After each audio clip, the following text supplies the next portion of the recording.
People who are truly creative don't just solve problems. They invent new problems nobody's ever thought about before.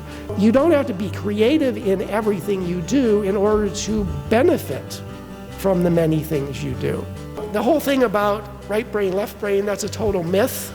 The guy who actually got a Nobel Prize for doing right brain, left brain studies said very specifically, we are all ambicerebral. We can use, like both of our hands, ambidextrous. We can use both sides of our brain, and in fact, when we do them together, it's synergistic. And then again, I want to emphasize, there's no one set of putting things together that makes a creative person. I think there's something in that. It's nothing to be ashamed of to ask questions. It's nothing to be concerned about, to constantly question why things are like they are. You need to read all the time. That's why we're in the library.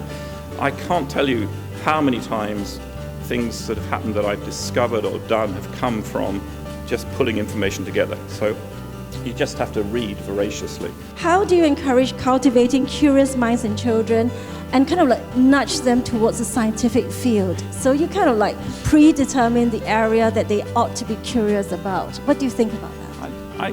Well, it's interesting. I think there's so much we can do as parents. There's sort of very simple things to just get your children to start thinking about science. And doing experiments at home is really a great idea. And every house can do experiments. You need to make science fun. You need to make it sort of very practical, and there's an enormous amount one can do. So you start with data, and if you organize data, it becomes information.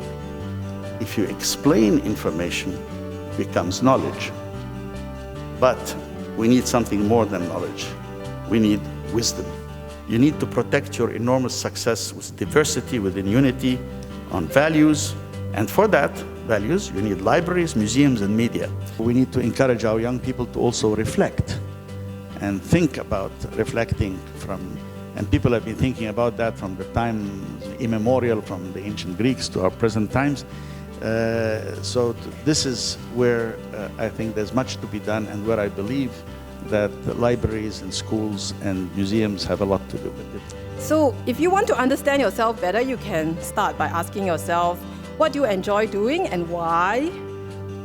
What problems in the world call out to you? I think that's a very big one, you know? What are the problems that you find compelling? Because different problems speak to us, each of us differently. And even what work would you be willing to do if you didn't get paid for it?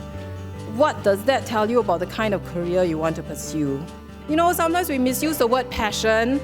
Passion is not about just doing stuff that you like sitting in front of the TV and watching EPL or football, okay? I think passion is more like being on the field and being so in love with the game that you want to master the skills, right? And it's really hard work.